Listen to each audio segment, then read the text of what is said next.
Aisel? Dalan mo ako ng kape. Aisel, nandirito ka ba, ha? Wala siya rito. Ano pong iuutos ninyo? Kemal? At your service, madam. Anong ginagawa mo rito? Simple lang. Ano sa tingin mong ginagawa mo? Umalis ka rito! Alis! Pero yung totoo, na-miss mo ako, no? Anong na-miss? Bakit ka nandito? Baliw ka ba? Umalis ka na ngayon din. Pero teka, hindi ganun kadali yun. Ako ang bagong driver ni Erin. Araw-araw mo na akong makikita. Masanay ka na. Ano? Oo, dito na ako nagtatrabaho. Makikita ko ang ex-wife ko.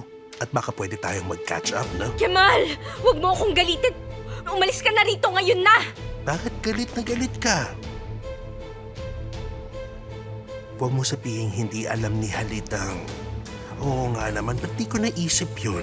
Kemal, ano bang gusto mo? Kung gusto mo ng pera, ibibigay ko sa'yo. Umalis ka lang dito.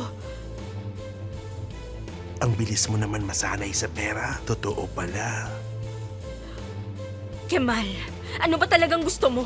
Bakit ka ba talaga nandito? Hindi para sa'yo, gusto ko lang kumita. Sa iba ka na lang magtrabaho at wag mo na akong guluhin. Gusto ko rito. Umalis ka rito. O ako mismo ang magsesesante sa'yo. Subukan mo lang.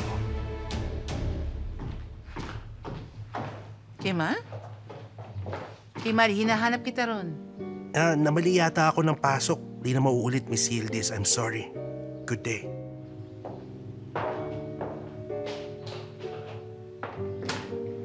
Aisel, ayokong makakita ng mga gamit dito sa loob, maliwanag.